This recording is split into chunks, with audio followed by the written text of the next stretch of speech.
Someone asked me just recently what I think are the threats of Bitcoin. One of them is scaling, because it just doesn't scale to the whole world. And then second, I'm also mentioning quantum computers. If you have a device without a screen, the attack is very simple. I feel that maybe the industry thinks that we hate each other. Two brands, two companies in security. We know there are hundreds of millions of people are in crypto, but still a small percent is in hardware wallets. And I think we are on the same track to give that secure self-custody to the users. We want to make self-custody widespread across the world. If you do not treat the backup in a good way, then all your holdings are gone, right? No one thinks like internet is complex today, and self-custody is on the same path. Privacy is a feature, is why we sell, and that's absolutely true.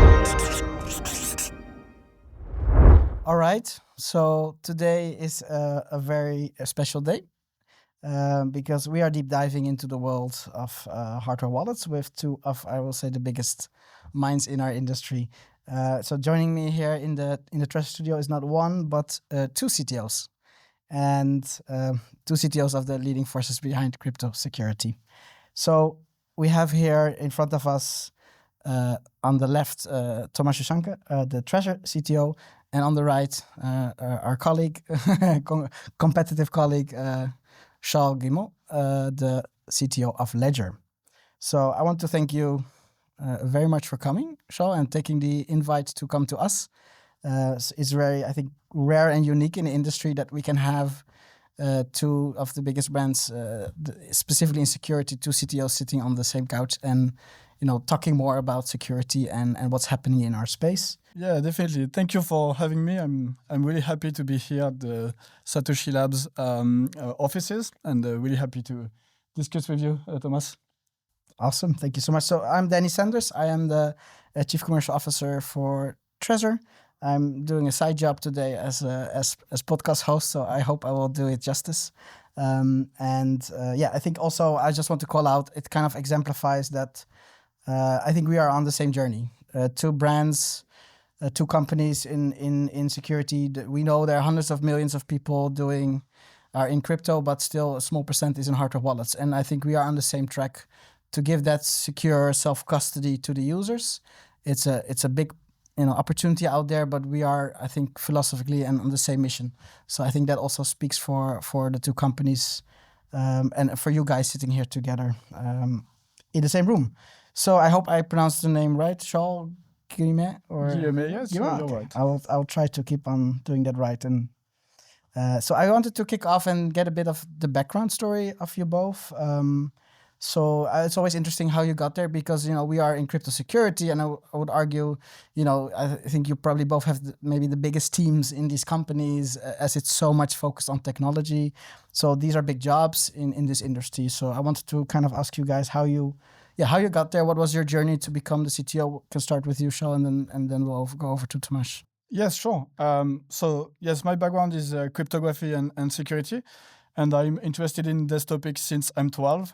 When I got a computer, the first thing I did was to try to understand how these things work, and if it's possible to break them, to hack them. So that was really my hobby when I was 12. And during my teenage ages, I was doing plenty of hacking, mostly for fun, a little bit for profit, but no, really that was for fun. After that, I studied computer science, mathematics, and finally cryptography. And then I spent my whole career in this area, cryptography, security, and also focused on hardware security. Just a small fun fact, my first internship was in a hardware company that was designing IC, so little circuit for security.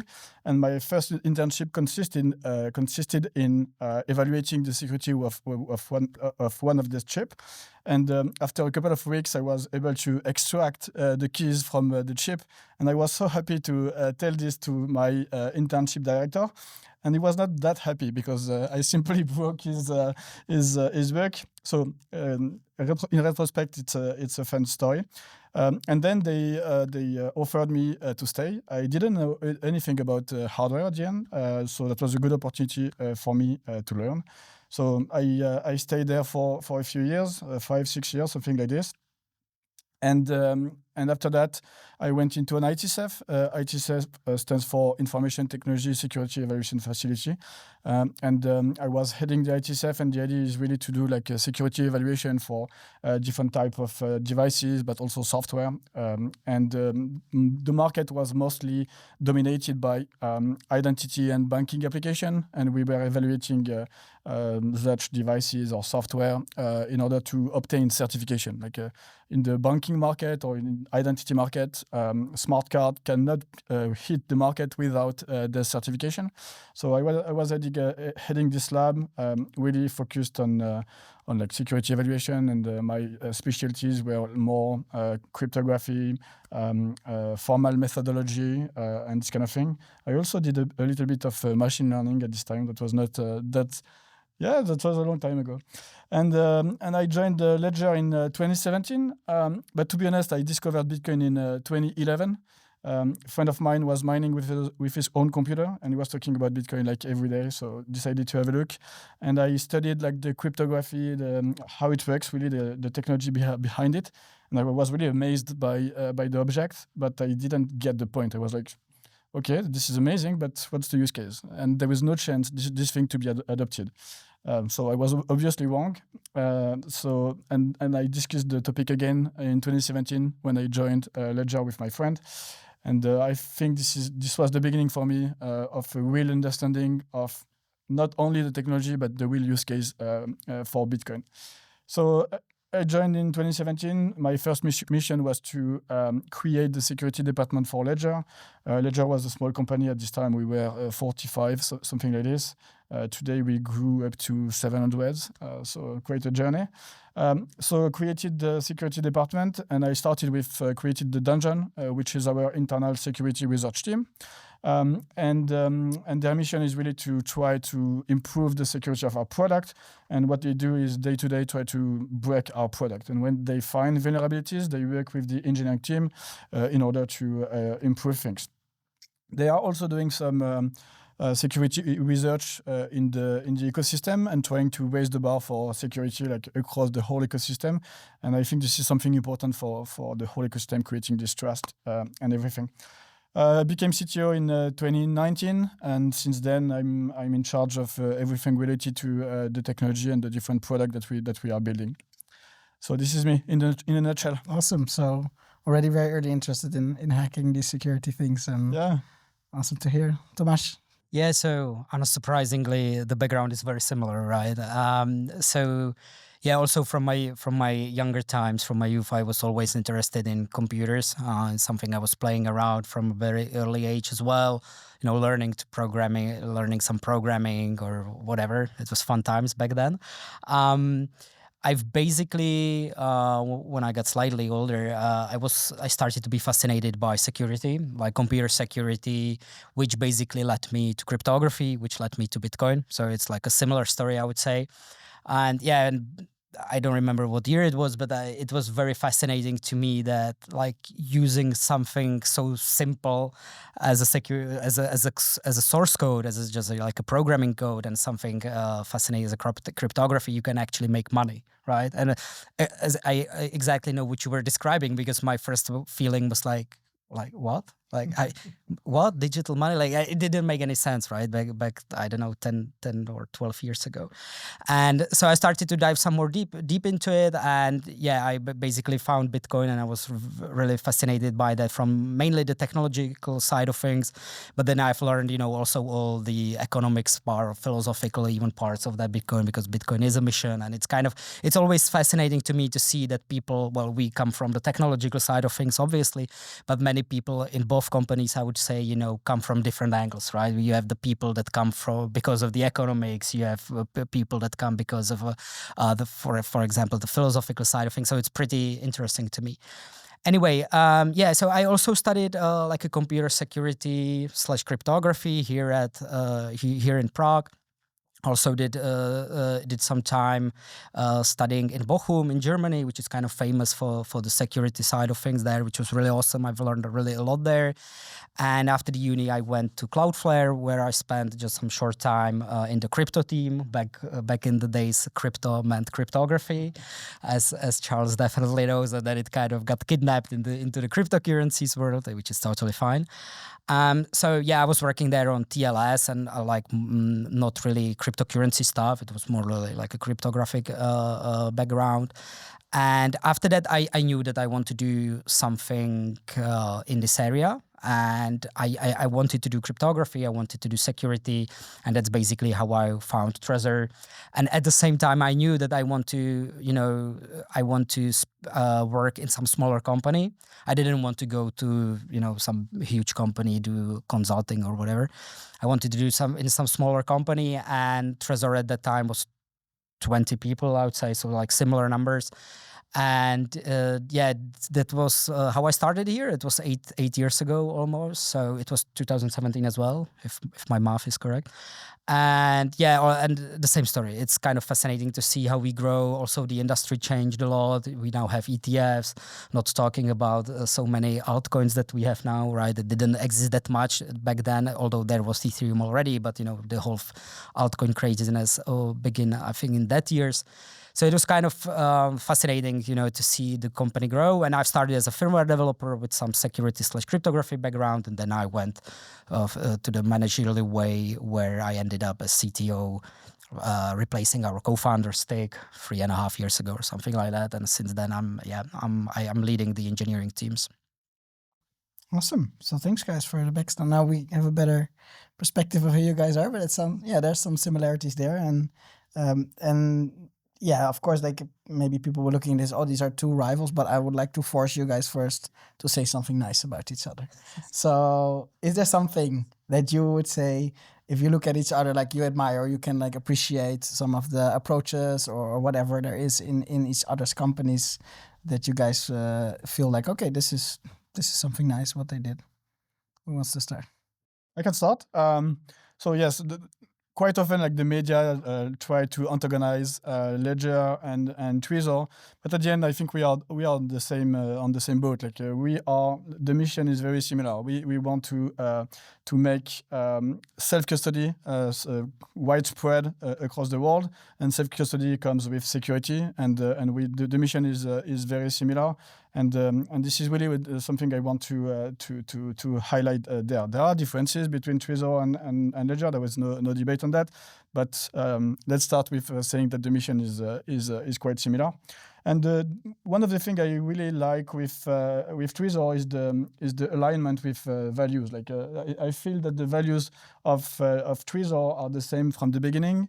I remember meeting Stig a long time ago, talking about Bitcoin. I think he's very focused on Bitcoin and open source. Those are values that are important for him, and this is something I like in the Trezor and Satoshi Labs philosophy.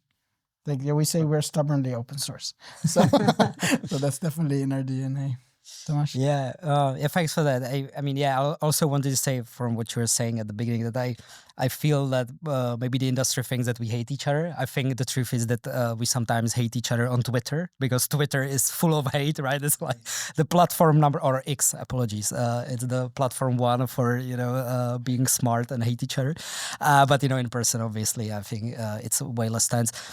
What I like about Ledger, I was thinking about that. I would say the whole modularization thing of the firmware. I'm not sure how you guys call it, but the fact that you have the apps I know that at the beginning it was probably also tough on you, because I do remember that you could install only a few apps, right? Or 3 or 4 or whatever, because the flash size was not big enough.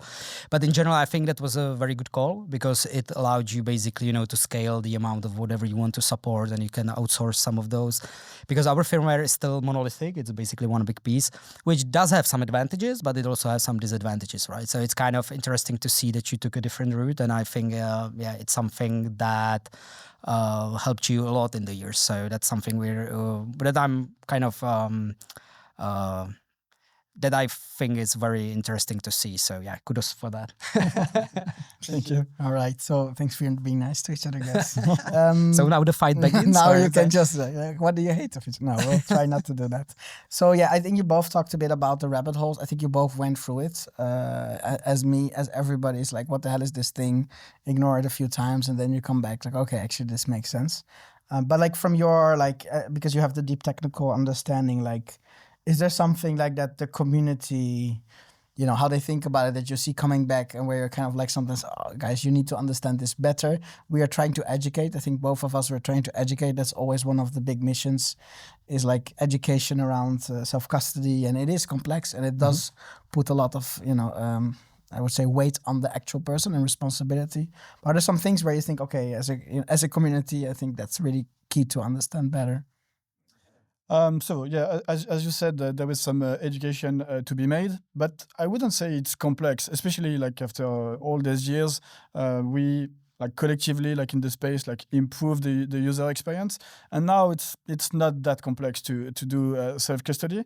And when you do self custody with a hardware wallet, there is you learn. Like when you buy a device, then you will go through the journey of initializing your device, creating a seed, doing your first transaction, receiving some funds, and then you will be able to like first fill the device. It makes crypto tangible, and secondly, like learn a little bit how it works. And I remember at the beginning of the internet seems to be so complex to everyone, and now it's just normal for everyone. No one thinks like internet is complex today, and self custody is on the same path. It used to be more complex, and now it's not that complex. It's just new. And you just have to start your journey with a hardware wallet, and then you will understand what we are talking about. And it's not that complex. And maybe like the two advices in terms of education for security, at least, that are important for me is the 24 words, creating a backup. Never share these 24 words with anyone. Never take a photo of these 24 words. And the second one would be like every time you are interacting with your device, you have to verify on the screen what you are signing.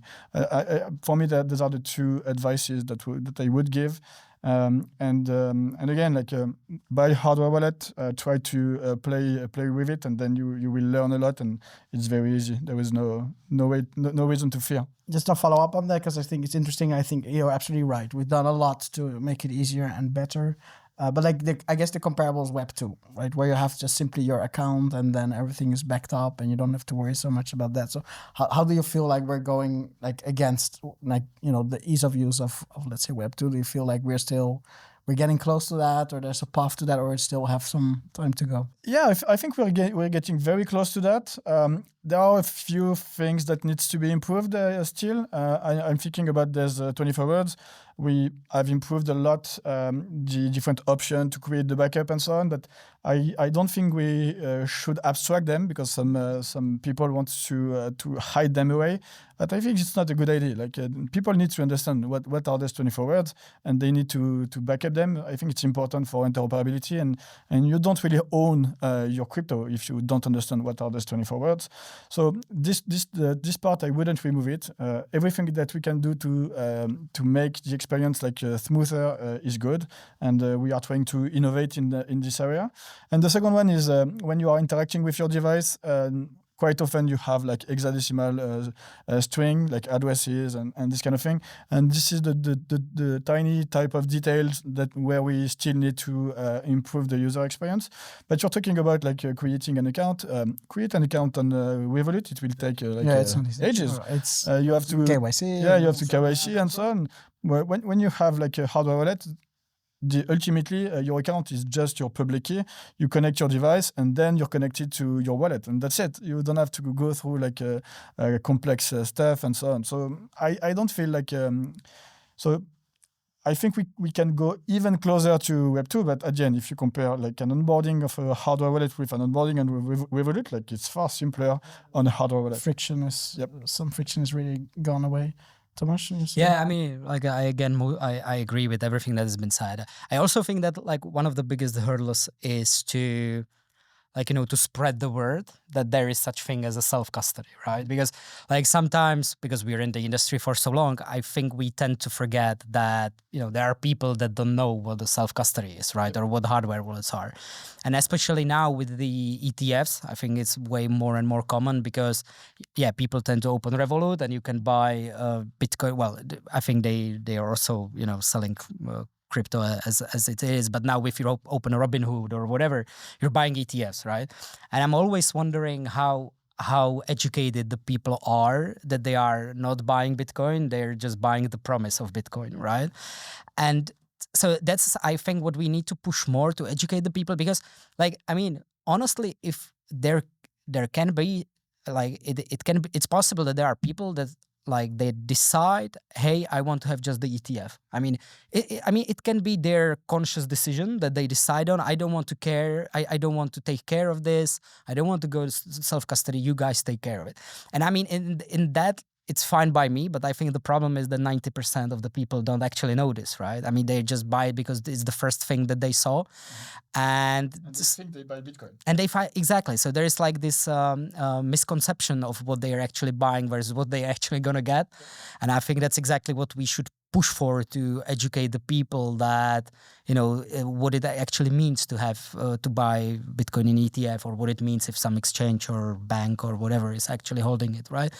So I think that's the biggest mission that we have, and it's always has been, right? I mean, this is something that has been here from the beginning, and now it's even more prominent because of the ETFs and all the institutions entering it. But other than that, it didn't really change, and that's also why we're sitting here, right, talking about this to educate or to explain these topics to the mass audience. And like we talk, like in Trezor, we talk a lot about privacy times security times usability. Those are like these three pillars that we need to balance out a lot, right? And you guys as CTOs, you're having this constant tension, I can imagine, between hardcore security and user convenience. Like also me, I sit more in the business, like let's make it easier, let's make it more accessible. And then, CTOs now, guys, we're now going across some borders, right? Here we are like exactly maybe crossing some lines. So like as CTO, I'm kind of super interested, like where do you think the line should be drawn? Like where do you put that hard kind of pin in the ground? For me, there is a line that we won't ever cross. It's security. Like the promise that we are doing at Ledger is the promise of security, and we are trying to do the highest level of security, even in the case you have an attacker with a physical access to your device. Like we think like security is really important, and it's the promise. So always raising the bar for security. It's a journey. However, like saying this first, and then the second thing I would want to say is, with this bar, the highest as we can, we always need to improve the user experience, and it's a difficult balance, difficult trade-off. However, like security is not an option. Like it's the value proposition, and then it's a matter of improving the user experience. And when it comes to privacy, again, it's the same for me. Privacy is something very important, and we always have like discussion with the data team, with the marketing. With that, sometimes we'd like to have like more insight on what's going on. However, for me, this is the same. Like privacy is something that is really important, and privacy is not about hiding everything. It's about like giving users with like the information and the choice. Like we might collect your address because we need to synchronize your account, but you need to consent with this. So for me, like this is really what privacy is about: being transparent on what we are collecting and why, and secondly, give users with the choice. So for me, these are the lines that are really important, and sometimes we have a discussion internally, and it's completely sane. But these are the two things we never compromise on. Yeah, I mean, it's a tough question to be honest, because exactly you can never compromise on security, right? Because that's like your whole product is about security, obviously. So that's like the most important aspect that you always need to have in mind. And What is the most difficult times are, I think, when you're trying to balance the security, privacy, usability, right? Because I mean, it's not that common, but sometimes you can make something more secure at the cost of the usability, right? And it's very hard to balance those two approaches, because if you make it super ultra something secure, but you make it way more difficult to the user, it doesn't really make sense, right? Because they are at the end, the user using the product, right? So they need to use it in a secure way. So this is something really that we keep in mind all the time, and you're basically trying to balance all the features one at a time, and always security, privacy, usability in any order, because it's all one package that needs to come together.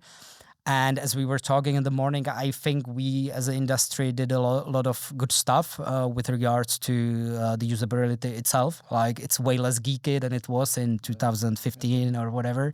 So I think we've done a good job. But of course, the mission is never over, right? Like, I think there's still a lot of things that we need to do, and to bring it to the bigger audience. So it's a never-ending journey. I think we've made progress, but yeah, let's keep it up, because it's never-ending. Absolutely. And I like the comments on the privacy, because like, as being in marketing myself, like, it's challenging sometimes also with the teams, because nowadays, it's all run on data, right? So when you're doing marketing, you want to have data, you want to understand the users, and of course, people are also coming from other industries. They're not used to having so little data and so little insights.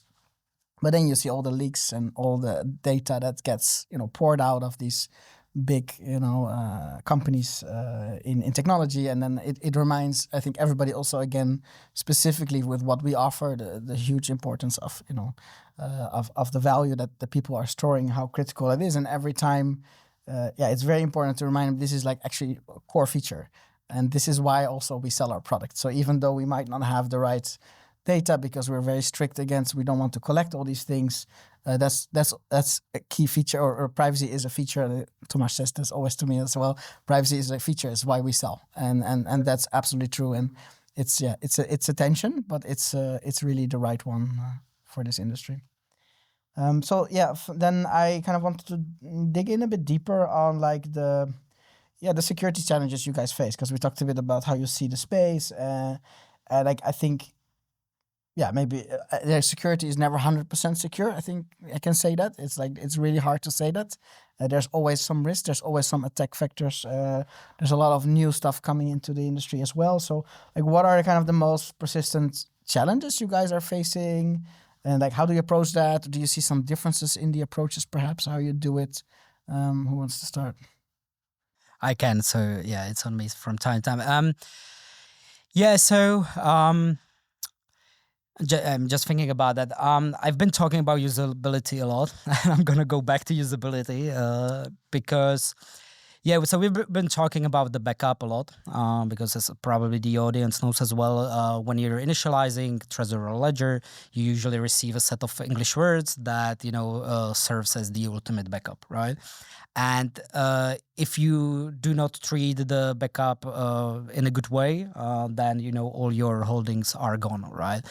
And unfortunately, this is something that is still very common, I would say, in our industry. All those phishing scams and whatever, it's like daily bread in the industry, I would say, and people have to be really careful. So, I mean, I'm really excited about the backup itself, because it allows you a lot of things. It allows you, when your device breaks down, you can buy a new one. You can even go to a competitor, which is kind of nice as well, right? It's not vendor locked in, and that's very that's something we gave to the world, and I think it really helped a lot, and saved some Bitcoin from being lost.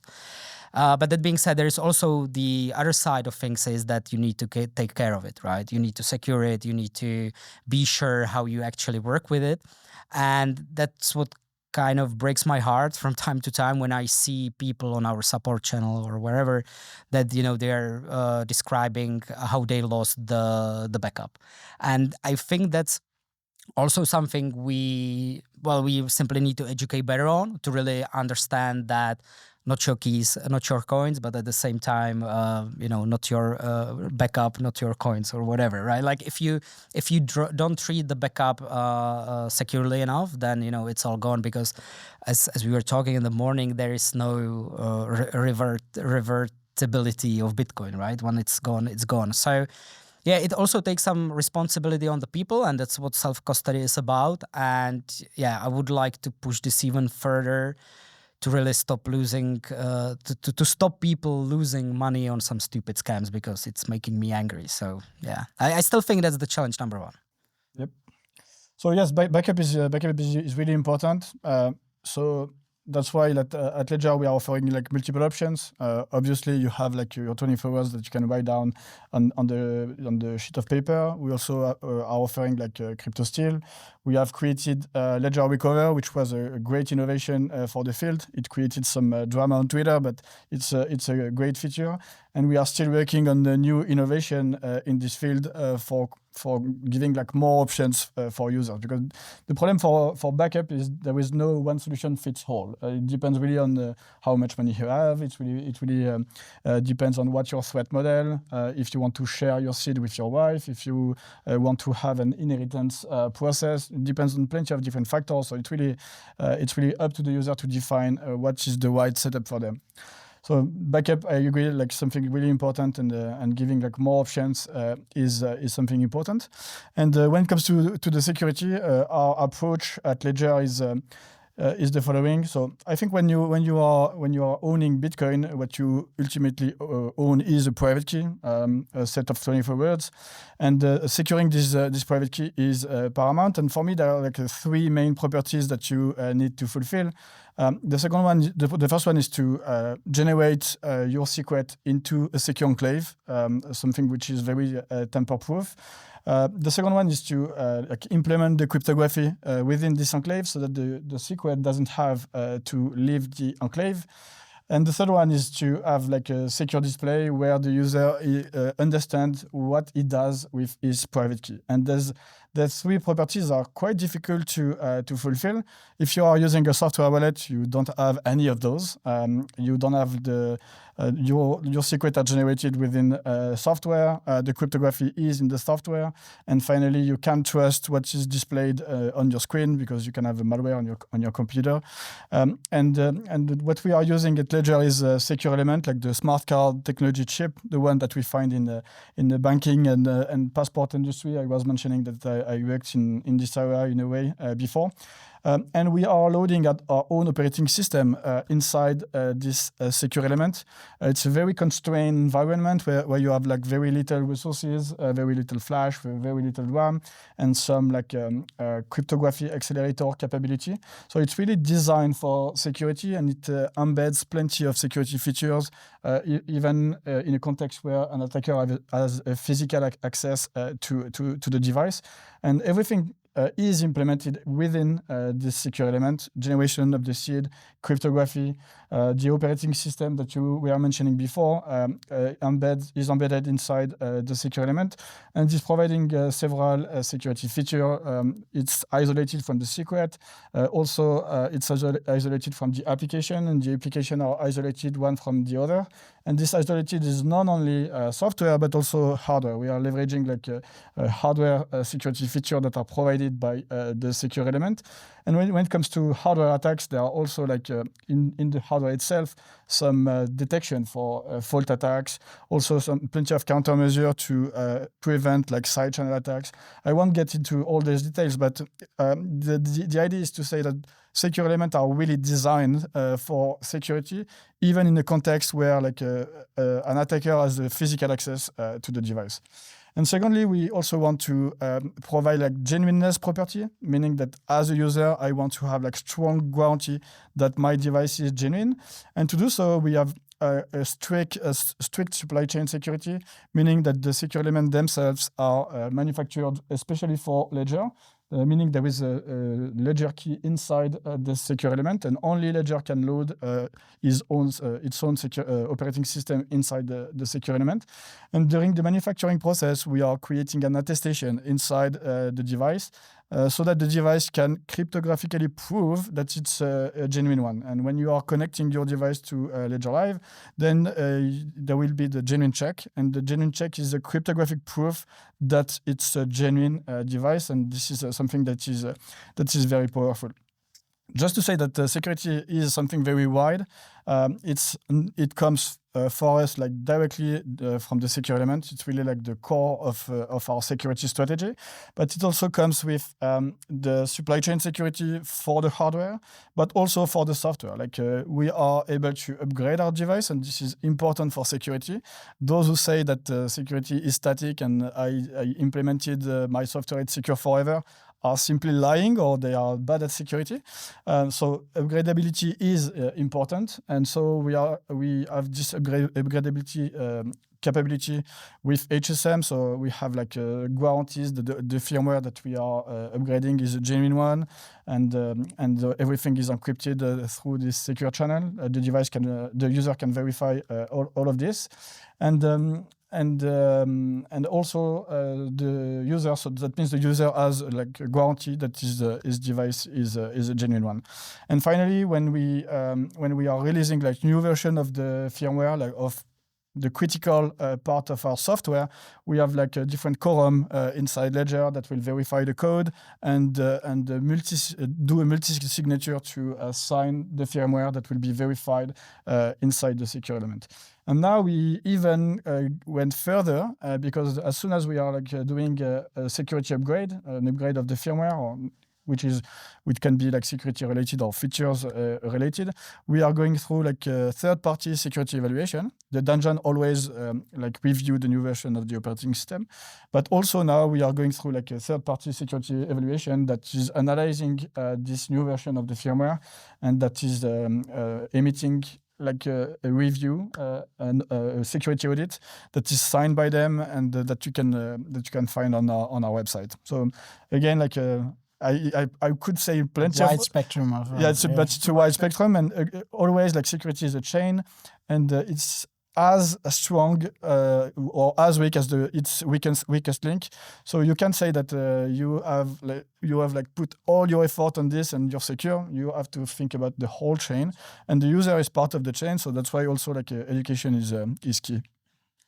Just maybe if I may add, I think the whole secure elements story kind of shows how even we have competitors are kind of challenging ourselves because our approach to secure elements in Trezor was let's say turbulent. It's changed over time. Like back in the days with Model 1 and Model T, they did not have a secure element, and basically we were trying to push the idea of having it completely open sourced, like to really open source everything that we can. And we had this idea of a passphrase, right? So you can passphrase for something or is something that you keep in your memory. So obviously it's not hackable because it's in your memory, right? And I think it's fair to say that over the time we did acknowledge that secure elements do have a value, and we try to, incorporate it in a way not to kill the ideas of some transparency and audibility and open sourceness. And that's why we actually introduce them in the safe series, right? So I think it's okay to acknowledge that Ledger did move the security forward there in the physical realm, and that's kind of what is nice about this, and maybe that's also why we're sitting here today, that we're trying to learn from each other, right? So we improve the ecosystem as a whole. Awesome, yeah, thanks. And I think a lot of the supply chain stuff and genuine checks we're talking a lot of, we're kind of on the same path there. It's like there's so many things to consider. And one of them is the screen. I think we talked a bit on the way here from BTC Prague. It's like, there are more and more solutions also without screens coming out. And I just it's also a critical part of the security stack. Specifically, this is why also our founders built this device, that you have this kind of screen to look at. So how do you guys think about, what's the importance of the verifiable screen in hardware wallet industry? Yeah, again, like if you don't have the three properties I mentioned, like you don't have security, and you can't like choose only two of the properties, because otherwise like you still have the vulnerability. And the problem is very simple. Like let me explain this very quickly. If you have a hardware wallet, for me it's not hardware wallet, but if you have a device without a screen, the attack is very simple. If you have a malware on your computer or on your mobile phone, you will think you are signing a transaction while you are signing another transaction. That means that you wanted to send 0.1 Bitcoin to me, thank you, but you have a malware on your computer, and what it does is simply changing the transaction, and the one that is signed by the card or anything will be another one where it sends all your Bitcoin to the attacker's address, and that's it. And you have no way to verify it. So this is like for me, it's even worse than having only a software wallet, because it gives a false sense of security, and for me, like, it's just security theater. Yeah, and I couldn't agree more. So it's exactly that. And by the way, I was talking to Stick and Slush, our co-founders, and actually the inventors of the first hardware wallet, Trezor. And what they told me, and I found interesting, is that they were saying, if we wouldn't be able to parse all the information necessary on the device itself and show on the display, we would probably never make it. We would never ever develop an actual hardware wallet, because it doesn't make sense without the display or without anything, to show on. So I think it's kind of important. Really, it shows that the display is very important. I also, not trying to flex here, but I think the first ledger didn't have a display itself. It was the very first prototype or whatever. First, it was more a prototype than we really. Yeah. So it's what I like, that we gave the display and you followed, and you put the secure element, then we followed. So it's all good, and it's interesting to see that I really think that it needs to have display. That's basically what I'm trying to say. It doesn't make sense if you cannot verify the transaction independently on the device. And to your point about being able to parse transaction, it's an important one. And when it comes to signing Bitcoin transaction, most of the time they are pretty simple. It's quite easy for a device to parse them. But when it comes to signing a more enhanced transaction on different blockchains, such as Ethereum, it's much more complex, because on Ethereum, smart contract can be arbitrarily complex, and the device has no way to understand the smart contract with which you are about to interact. And that's why we have launched an initiative that is called ClearSign All the Things. And the idea is to provide to the users with a way to ClearSign the transaction, meaning that when you are interacting with Uniswap, for instance, instead of only blindly signing a hash, you are signing a transaction that you can understand as a human, meaning that you are about to swap 0.1 ETH against 300 USDT. Do you agree to sign this transaction? And this specific part is not that easy, because the device, again, is disconnected from the internet, and it has no way to understand what's going on the Ethereum blockchain and the Uniswap smart contract. So to do so, what we did is creating a standard that's called the ERC 7730, where we are asking all the dApps in the ecosystem to just explain us how their smart contract is working. And I won't enter into all the details, but the idea is just to say you are calling this specific method. The name of the method is this, and the parameters are this one and this one. The type are this one is a date, this one is an amount, this kind of thing.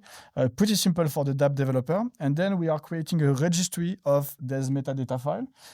This registry is completely open source and public. We are trying even to decentralize this. We would like the Ethereum Foundation or anyone else to host it. For now, we are hosting it on our GitHub repository. And then we are signing this repository, this metadata file, so that the device is able to properly parse the transaction and understand it.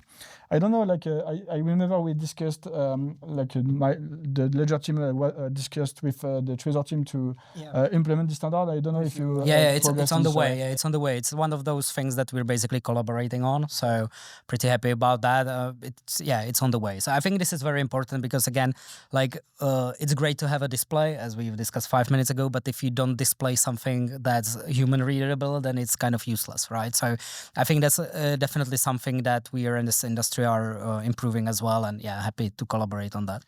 Yeah, and the Bybit hack was a great example of this. They were securing 1.4 billions on retail devices. So first of all, I think for me the first learning of this is a company like shouldn't use like a retail device to store like 1.4 billion. Like they spend 200. Maybe it's peanuts for them. No, it wasn't. I think the industry started a lot of exchanges. They it's all crazy. had Trezors and Ledgers. Yeah, definitely. But it's a big problem. These devices are not made for financial institution or for corporate organization. And by the way, like Ledger has a security solution for them. It's a little bit more costly, but they won't lose 1.4 billion. The cost then is very small compared to the risk. And the second learning is like blind signing is a big issue. I was talking about like swapping the transaction into a malicious one. If you are not able to verify on device what you are signing, you don't have the security property you need. So that's why we created this clear signing initiative and standard, and we are happy to have everyone on board, hardware and software wallet, if it makes sense for them. And the second thing that we have introduced is also a great innovation. I'm pretty proud of it. Is like a transaction check on device, meaning that on device you have like a security assessment of the specific transaction you're about to sign. And as we know, the device is not connected, so the way it works is pretty simple. Right before signing the transaction, when it's crafted, it's sent to a third party that are like specialized in evaluating the risk for every single transaction. So they are simulating the execution of the transaction. They also have like a list of scammy smart contract or scammy addresses. And then they create a report, a risk assessment report for this specific transaction. And on device, you are receiving the transaction to be signed with the clear signing I mentioned, along with this risk assessment report. So on device, it will be displayed on these new devices, by the way. It will be displayed. What's that? I've never seen that. So this one is the Ledger Stacks. If you don't have one, I can show you one. Yeah, will I get a sale? Sorry, go on. No, transaction check on device. So on device, it will be displayed like either there is no risk detected, or there is a potential risk, or a critical threat detected. And then as a user, you can decide if you want to sign this transaction or not. And we launched it, I think it was in late March, and only in 1 month, we simply saved 18 million USD with this feature. So we are very proud of it, and I'm very bullish for the future and this specific feature. Yeah, I think there's a heavy lift on blindsiding, and it's complex, and there's still a lot of work to do, right? Because there's so many dApps and there's so many networks, and you have to go one by one. The ecosystem is growing very fast. It's complex to tackle, but at least it's showing that the industry is trying, and you guys are really taking a. It's an industry effort. Like it's about wallet, but it's also about blockchain. It's also about dApp, and everyone needs to participate. Because at the end, we won't ever have like a mass adoption if we are not able to create trust across the ecosystem, and security is really like a core for this trust. If the ecosystem is only about scams and hacks and all of this, we won't go anywhere. So it's really like a collective effort that we need to do. We are happy to do our part with this innovation, but everyone needs to participate. Absolutely, and we're talking about smart contracts, so I find that interesting, specifically from the security angle, because we talk about Bitcoin and we talk about altcoins and smart contracts, and Bitcoin has a very simple design. It's very, I would say, clean, and attack vectors and surfaces are quite limited.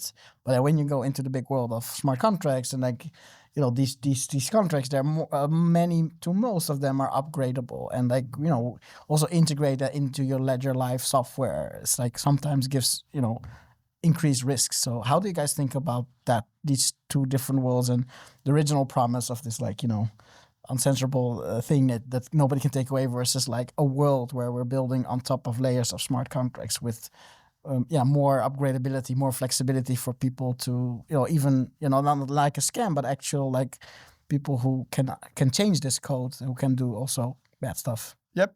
It's a very good question. So first of all, on Bitcoin, we are continuing the innovation. So as you said, Bitcoin is pretty simple, but at the end you can do like a more enhanced thing. And at Ledger, we have worked into like supporting Miniscript. We have a very good support for Miniscript, so that you can implement multisig with time lock and different spending path.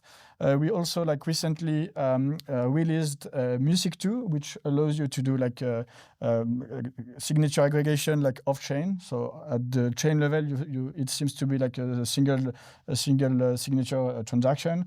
However, behind the hood, like, you can do like a multi-signature with several devices.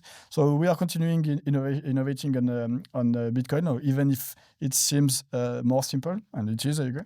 But when it comes to like smart contracts, dApps, and all the protocols that are on chain, I agree it's much more complex. And our philosophy is the following. So first of all, we have Ledger Live, and inside Ledger Live there is a curation. Like we don't integrate like everyone in Ledger Live. So that means that we are discussing with the team. We are making sure like it's not a scam. We are doing some kind of security evaluation, but at the end it's more like their responsibility than ours, I think, to secure their protocols. But so there is some kind of curation. But secondly, what I wanted to say is at the end, we strongly believe in freedom. Like we don't want a user to prevent users from interacting with a specific smart contract. It's also the responsibility for the user to make his own research and to make sure that he is interacting with a legitimate smart contract. So we are providing the user with the tools so that he understands the transaction, clear signing. He also have like a risk assessment for the transaction check on device. We also have the curation within Ledger Live, but the user is also free to use it like outside of Ledger Live in any protocol, and he can take his risk if he wants. He can enable the blind signing feature. So again, it's a matter of freedom. So the normal path is to use the device inside Ledger Live with all the security feature, with the curation and everything. Outside of Ledger Live, then it's free to the user to use Ledger technology, but it's far less secure. So this is something that the user must keep in mind. It's a very similar approach for us. So we have Trezor Suite, which is like exactly the software that accompanies the Trezor. And yeah, exactly. So we're trying to offer services and tools inside Trezor Suite as well, and we're trying to be very careful about who we let in, because obviously, exactly as Charles said, you have to be really careful, and we're trying to do some security audits ourselves. We're also pushing for third-party independent audits, right? So to be really sure that those smart contracts are safe enough, and it's very important topic as well, and something we're trying to look at to really be sure that what we're offering inside is safe.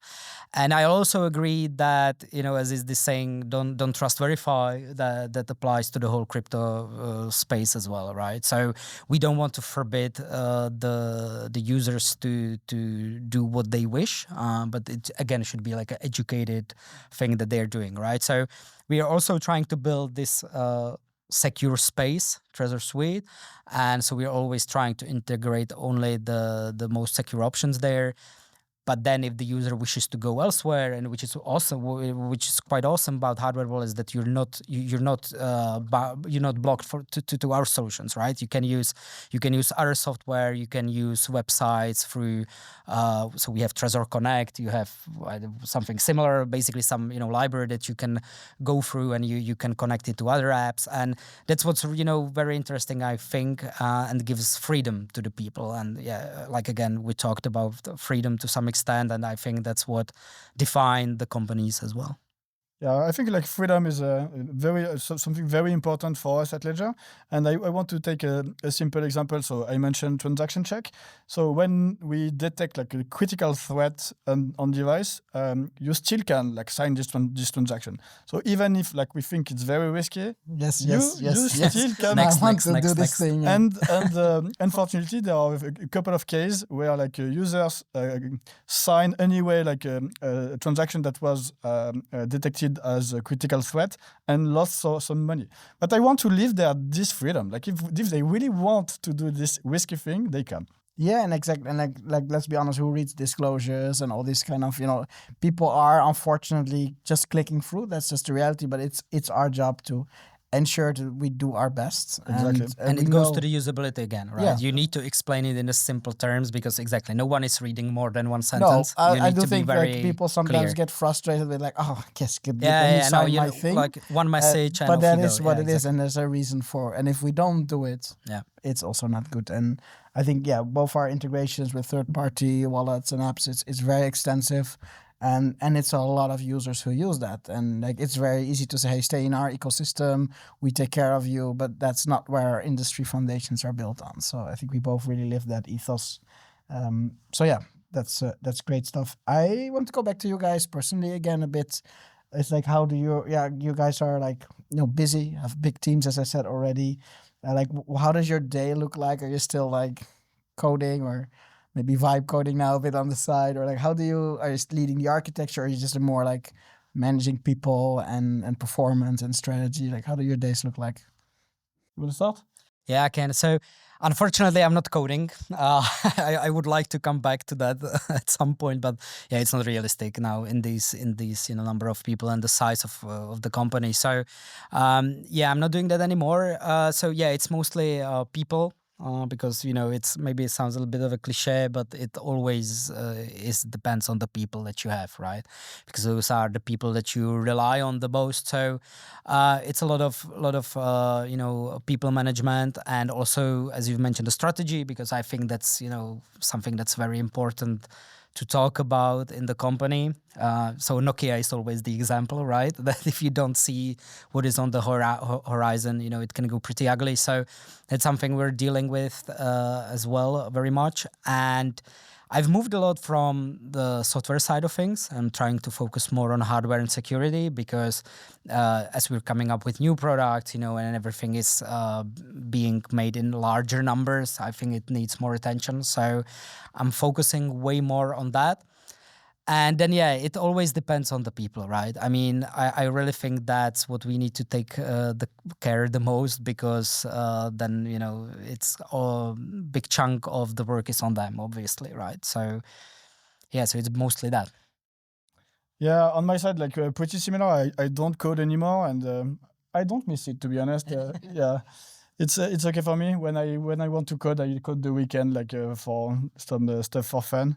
But I don't code at work, and it's better for everyone, I think. It's same for me as well. Like I've tried to, sorry to interrupt, I've tried to submit like a small pull request like 2 years ago, or maybe 3, I don't know. It was one line change, like really one line. I was like, I definitely can do it. Like it needs to be correct. It's one line, and then there were like 5 comments of what I did right. I was like, okay, You fuck it. Yeah, exactly. I was like, okay, no more. So I don't really miss it. What I focus on is like architecture.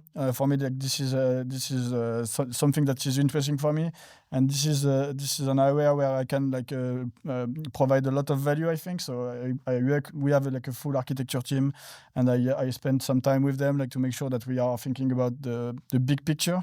Because especially when we always think about the hardware part of things, but at the end the stack is very wide. Like we have firmware, we have like we have different front end, we have like connection between the device and the front end. We have different back end that we are using Scala. We have also infrastructure. We have HSM data center. So you need to have like a wide view of the tech stack. And having this high-level view is important to design like the right architecture that will be secure first, but also that you will be able to maintain on the long run. So this is something that is interesting for me, and I provide some value there. So I spend some time here. People, I agree. Like I spend a lot of time on people management, making sure we have the best team in the world, making sure that the teams are performing. This is also a part of the focus. We want to win the Champions League. So to do this, you need to have the best team and to work hard. So this is what we are focusing on. Strategy as well. As you said, like the ecosystem is quite technology centric, and in order we don't want to be the Nokia or the BlackBerry or the Kodak. So we need to anticipate, to understand the ecosystem is going, continue innovating. So I mentioned a few innovation that we did recently. So this is something also I spend a lot of time on it, and ecosystem in general. So I'm specifically interested in the decentralized consensus and also like new cryptography stuff, especially like zero knowledge proof. I think that there is plenty of value there, and we are doing plenty of innovation there. More to come. I don't announce anything, but those are stuff that we are working on for the future.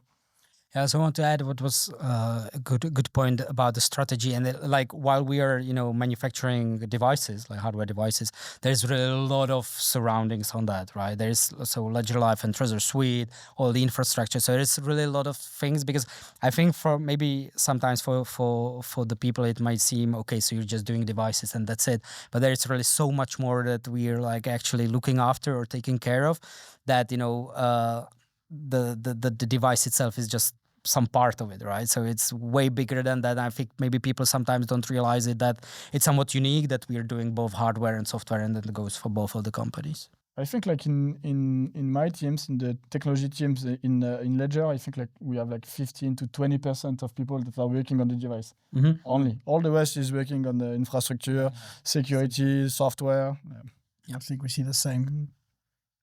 All right. And so maybe going back to the industry, like there's a lot of new technologies coming in, and as you guys are trying to look forward, as you said, also a bit like what's coming and how do we ensure as an industry that we do well? Like, are there some technological advancements or some disruptive things happening where you're a bit like, we should be careful, or we should really capture that or like use that well, because, could it even disrupt like the need for hardware wallets, or how do you guys think about that?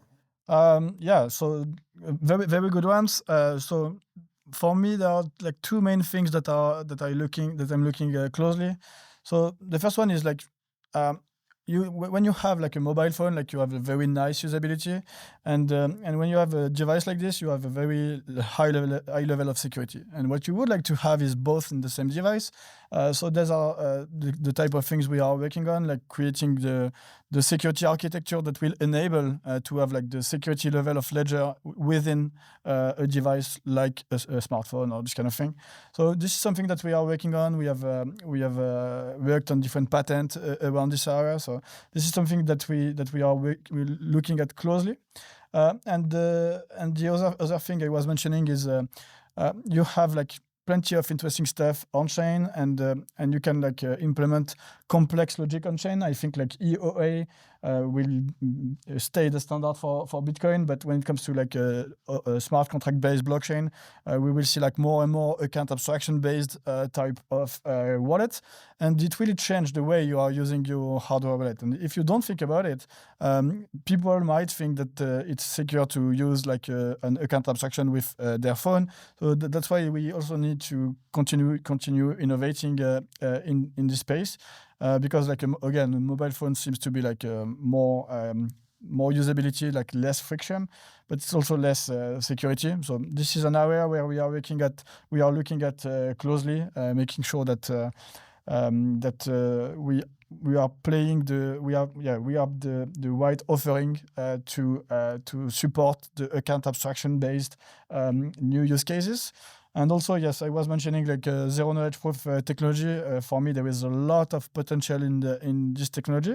I don't think it's a threat for hardware wallets. It's more like a big opportunity. Like if you understand well this technology, it can provide like trust that you can consume on the hardware wallet side. So there are plenty of opportunities in this area, and this is something I'm looking at closely. Yeah, so I mean, it always depends how you look at the question that you've asked, right? Because I think there's one part is the technical, one part is more of the where the industry is going, right? And from where the industry is going, as we've discussed, the ETFs, you can see that it's moving a lot that way, right? It's way more it's way easier for the people to buy ETFs and all that. So I think that's something we're looking at in general as well, because that's something we need to keep an eye on. So Do you plan to launch an ETF? ETF, no, not that I'm aware of. No. So that's this one, and then or it's somewhat specifically to Bitcoin, but someone asked me just recently what I think are the threats of Bitcoin, like what are the issues that I can see. Basically, in the long term, I think there are two. So one of them is scaling, because it just doesn't scale to the whole world. Like we know that even Lightning doesn't scale to the 5 billion people or whatever the number is on the planet. So something like that, it's something that I think we will need to solve, or we will need to look into. And then second, I'm also mentioning quantum computers sometimes, because if you would ask me 5 years ago, I kind of thought it's a sci-fi that we don't really have to, the next generation can solve it. But through some of the advancements, I'm not saying it's here, it's not, but I think it's something that we will need to look into down the line, right? So in 10 years or whatever, I think it's something Bitcoin as an industry will need to move to the post-quantum algorithms as well, and that's something that's ahead of us. So I think it's these challenges, and we'll see where it goes. Yeah, this one is an important one. Thank you for mentioning it. I also agree with you that I don't think quantum computers are a threat for us on the short term. I think we are talking about quantum computers for more than 20 years, and for more than 20 years we are saying that they will happen in 5 years. The same with AI, and then it was quite sudden. Yeah, it's exactly that. So so this is something we need to pay attention at, and there is something also that makes me think that we need to pay a specific attention, is that the NIST changed its recommendation regarding the use of asymmetric cryptography, and the NIST is saying that in 2035 the whole industry must have moved away from non-quantum secure algorithm. And 2035 is a very short time frame. I was actually pretty when I read that, I was really surprised that that's that was the moment when I was like, okay, maybe so I should look. Yeah, exactly, because I think they said 2030. Don't use it in new products, and 2035 deprecate it altogether, depending on the size of the key. Which I was really surprised that it's 10 years, right? It's like this. But when the NIST is saying something, I pay attention. I have a small story that is quite interesting to say. So the NIST is the National Institute of Standards of Technology. This is thank you for explaining, because I have no idea what that is. So this is an institute that is standardizing technology, and in particular cryptography. And when it comes to standardizing cryptography, they do a process that is quite fun. They do a big contest for all cryptographers in the world to propose a new algorithm for solving this specific problem, like encryption, asymmetric cryptography, and now asymmetric cryptography for post-quantum cryptography. And the funny story is this one. In 1978, so a very long time ago, there was a contest to create the first data encryption standard. That was the DES, so the standard for encrypting stuff before AES.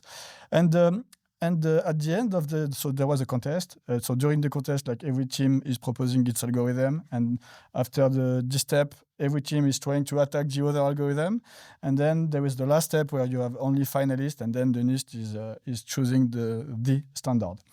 And they chose the standard coming from IBM, so which became afterwards the DES.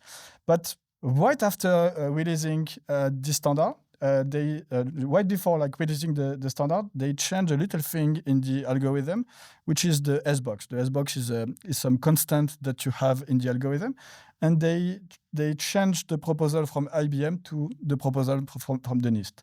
And everyone was raising their eyebrows, so to speak. And they were like, "Oh, they are introducing a backdoor for sure." Everyone was pissed off against the NIST doing this move, but they did it. And everyone was completely surprised, and there was plenty of rumors that the GS was backdoored and so on. And the story became interesting in 2001. In 2001, the cryptographic community discovered differential cryptanalysis. So this is an attack on a cryptographic algorithm. And the funny thing is, the S-box that was chosen by the NIST for the GS are very special, and they are such as they are resistant against differential cryptanalysis. That means that 20 years before the scientific consensus, the NIST was already aware of this specific attack. So now when the NIST is saying that we should move towards post-quantum cryptography in 2035, I think we should pay attention. So the good news is that we have solution. We are not in a situation where like everything is broken, we don't know what to do. We have like post-quantum cryptographic algorithm that are about to be standardized by the NIST, by the way. We are like at the very last step to say which will be the standards. We will probably have several of them. They were even started, like 3 of them were just recently standardized, I think. Yeah, you have Dilithium, Falcon, and Sphinx, which is not part of it. Never mind. So we have these solutions, and now the question is, as an industry, but not only the blockchain industry, the whole world internet, is managed by cryptography. You have cryptography everywhere in your banking system, it's in everywhere. defense, in the internet. That's the argument we hear a lot of. Don't worry for Bitcoin because it's it's the problem everywhere. is bigger than just Bitcoin. Exactly. Yeah. If you have like a quantum computer tomorrow, Bitcoin is nothing. Like the entire world collapse. Like the world that as we know it. So Bitcoin would be a problem, but we would have like a bigger problem than this. So I'm not worried. I'm optimistic, and we have solutions. And now the question is really like how do we transition from where we are to a post-quantum secure world. But then we have many more cryptography topics, if you want, because I like that you can see that we're really driven by the passion on security and cryptography, right? So if we would like to do a podcast 3 hours on just cryptography, I think the 2 of us can make it. So yeah, yeah, it's like for me as a bystander, it's fascinating. Like there's so much stuff there that you guys are working on. Fascinating field. It's very expensive, and just bringing it back to Bitcoin, I think. Also there we have some solutions, but I think there's some worries about what about the keys that, are lost, or like what is the game theory behind that, and like they will not be upgraded for essentially like there's some risks. It really depends how we upgrade the Bitcoin protocol. There are many different options, and we can say that maybe like we have like 1 year to move from like ECDSA type of key or Schnorr type of key to post-quantum keys, and if you don't do it, like then your coins are. But that's kind of the point, right? Plenty of you have like a whole group of coins that are lost. Yeah, I mean So there are some estimates like 3 million, like that's quite a lot, right? So the question, I think even 1 million is new from mining. Satoshi, right? So you can take it as a donation to the other 20 million people, right? This is just a decrease in the supply. Yeah. And to finish about like post-quantum crypto, we are working on the future generation of new devices, obviously, and we are selecting the future secure element that we use, and the one that we will use in the future will be post-quantum crypto ready. We don't know yet which algorithm will be selected, but we will have like the hardware that can implement this. Because as of now, we couldn't implement like post-quantum crypto with the secure element we have today. Again, we have time. Probably it will take like several years, and we will have the devices that are ready to support it at this time. It's something we're looking at as well. So yeah, it's something that I think we should start slowly look at. Like it's not imminent, but it's something that we need to be ready in the long run. Time, and so we have time. Again, I'm not worried because as of today, like the biggest quantum computers we have like 120 qubits, something like this. What is necessary to break Bitcoin or this kind of technology is millions of qubits, and it's not like when you go from 120 to 200, it's not like twice more difficult. It's exponentially more difficult, and we need to go to 120 to 1 million. So maybe, but we thought the same with AI.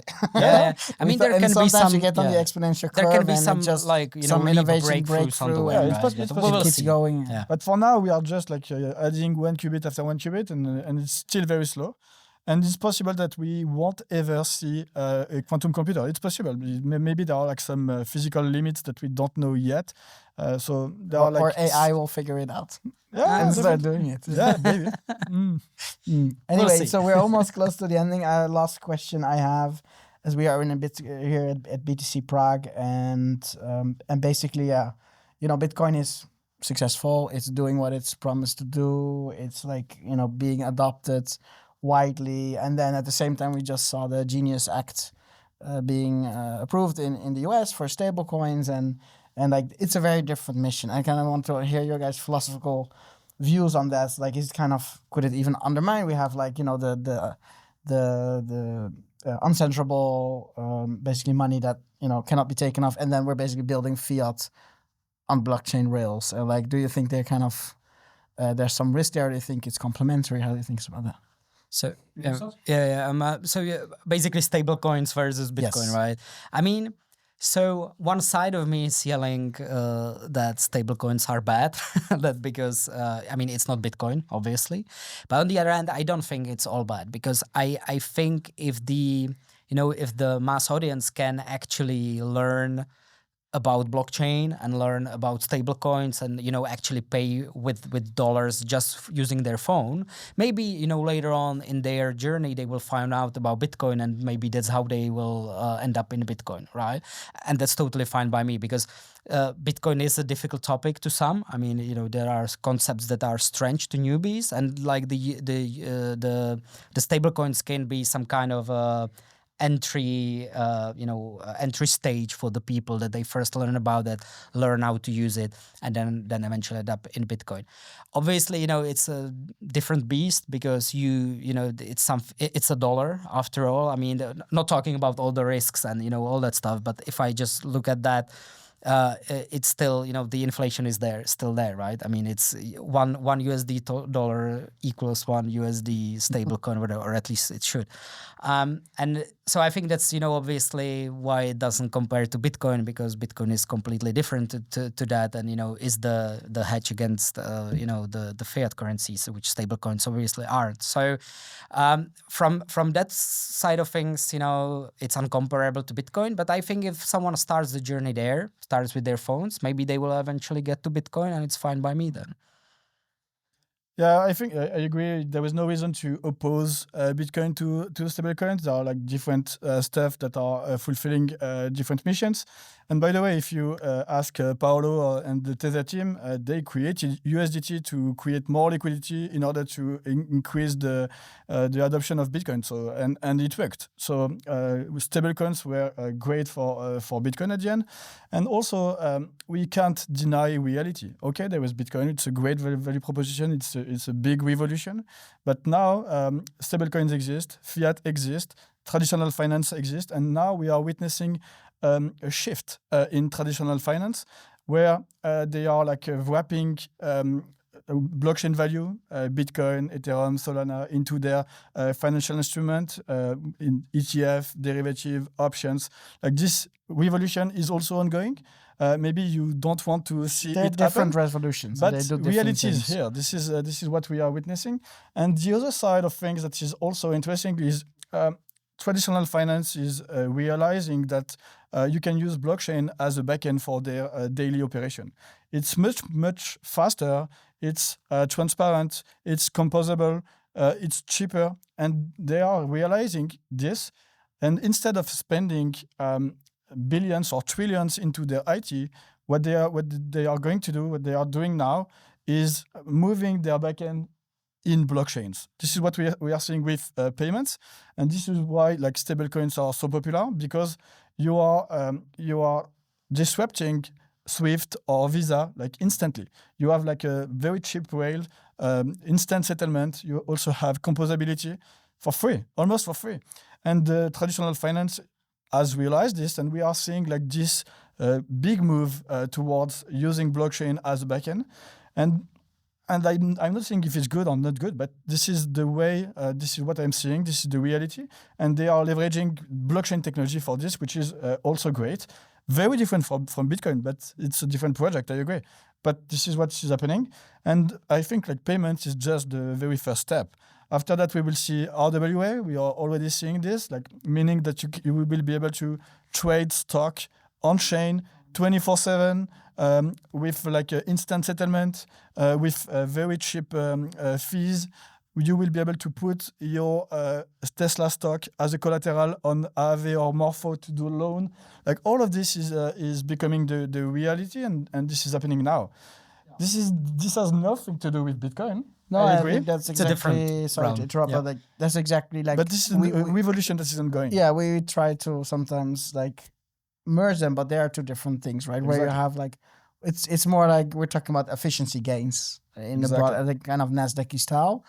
And you can argue like, what's the bigger innovation? And like, I think if you're deep into Bitcoin, like those are maybe more like personal view is like, okay, there's some revolution happening there. The independence, it's could impact lives in a very different way. Mhm. Where the other bucket, it's also great. It's technology, it's technology. improvement, but like maybe different fundamental, less fundamental values, but more like efficiency and improvements of systems, etc. They're just different things. Yeah, totally. And the technology we are talking about was unlocked by the invention of Bitcoin. Yeah, many things. Yep. Exactly. Okay. Well, I think that was it. Everybody is still like okay, Alive. alive, and yeah. I just want to thank you guys for this super enlightening chat. It was very very valuable, and I just want to say again, thanks Charles for coming, and I'm gonna shake your hand before I come again. I think Are we doing it? yes, I'm doing the awkward handshake. Thanks a lot, guys. Yeah, And, thank you for having yeah. me. It was a great discussion. Awesome. Thanks as well. Thank you very much.